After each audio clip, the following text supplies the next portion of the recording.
siapa-siapa yang pernah bermimpi bertemu Rasulullah, maka sesungguhnya dia akan melihat Nabi Muhammad secara langsung. Ini kan kabar gembira. Dan menebut Nabi secara langsung ini istimewa, nikmat dari Allah Subhanahu wa taala. Wala yatamatsalu syaitan mubi, setan tidak akan bisa menjelma menjadi aku. Sebelum kita berbicara tentang mimpi Rasulullah, kita lanjutkan satu hadis lagi.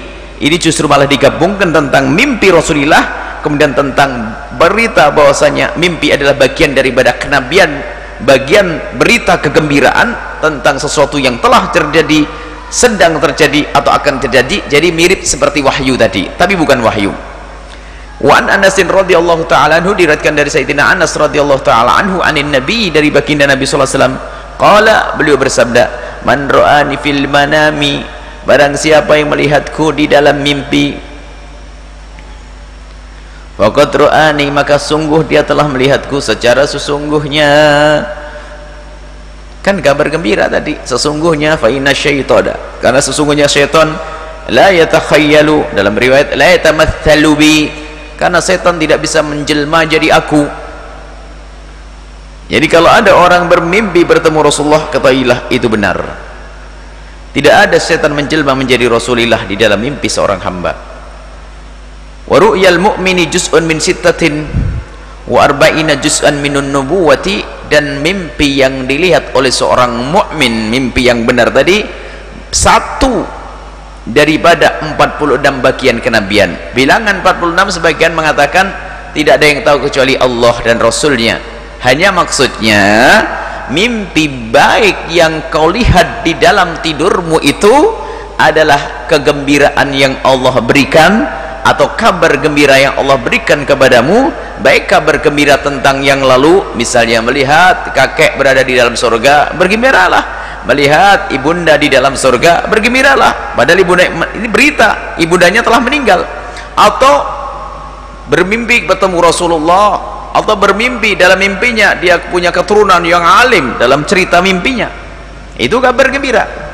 Dari sisi inilah disebut seperti kenabian.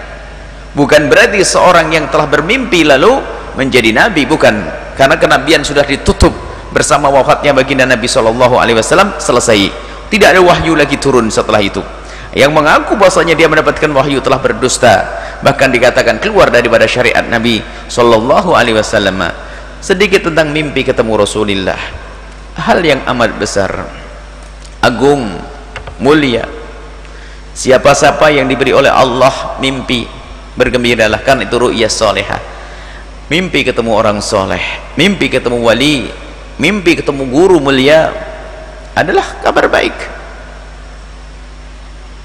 Ar-ru'ya minar rahmani wal hilmu minasyaitan. Hilm itu mimpi jelek, mimpi yang tidak baik dari syaitan.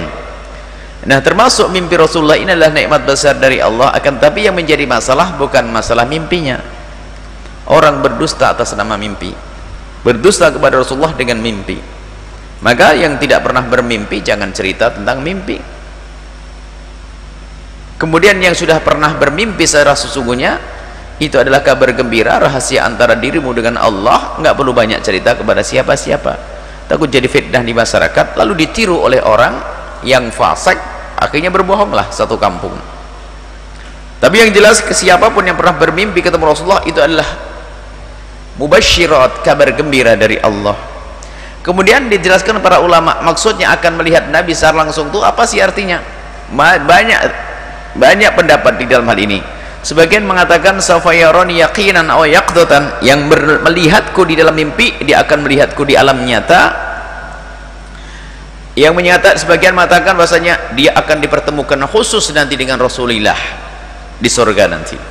Kalau di surga banyak orang melihat Nabi, akan tapi kedekatannya itu yang berbeda-beda. Maka yang bermimpi ketemu Rasulullah waktu di dunia, maka ketahuilah itu tanda insya Allah dia bakal dekat dengan Rasulullah SAW.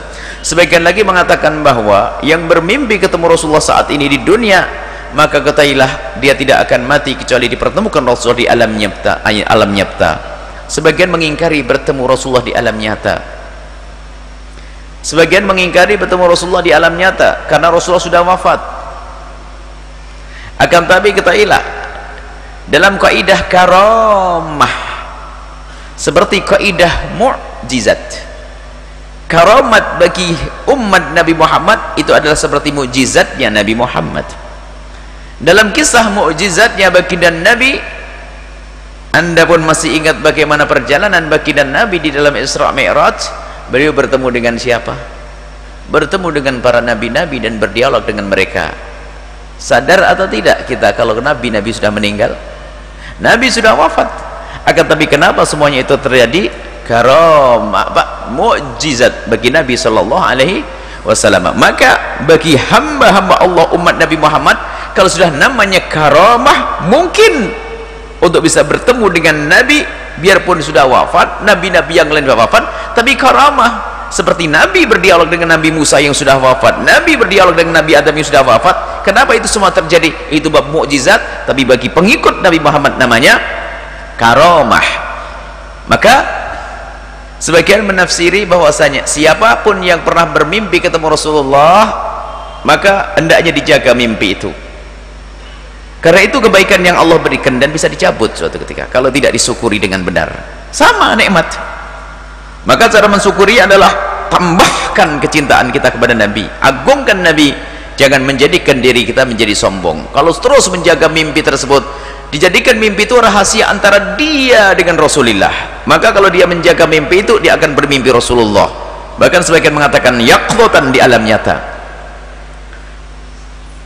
Ini, dan jangan terlena dengan mimpi lalu menjadi sombong. Sebab para kekasih Allah, nanti kebetulan hikmah yang akan kita baca ada hubungannya dengan hal semacam ini. Para kekasih Allah itu kalau sudah mendapatkan karamah, itu ketakutan. Mereka takut, terpesona dengan karamah yang Allah berikan kepada hamba tersebut. Karena yang terpesona dengan karamat itu artinya telah digoda oleh selain Allah, jadi terpesona kepada selain Allah. Keramat selain Allah, apapun yang dilihat yang namanya karamat itu selain Allah. Yang memberikan karamah adalah Allah. Sementara dia menuju kepada Allah, tak taunya di dalam perjalanannya menuju Allah dia terpesona dengan selain Allah, namanya karamat, terkagum. Oh, aku sudah bisa begini, oh aku sudah begini, langsung seketika itu runtuh. Makanya para kekasih Allah itu, waliullah itu kalau mendapatkan karamat itu disembunyikan seperti seorang wanita haid menyembunyikan darahnya, malu kalau ketahuan orang. Tapi hari ini ada orang setiap hari bercerita, malam ini alhamdulillah aku ketemu Rasulullah. Oh, serem banget ini kisah. Oh, disembunyikan antara dia dengan Nabi Muhammad. Ini kisah pribadi, kisah cinta antara dia dengan Rasulullah.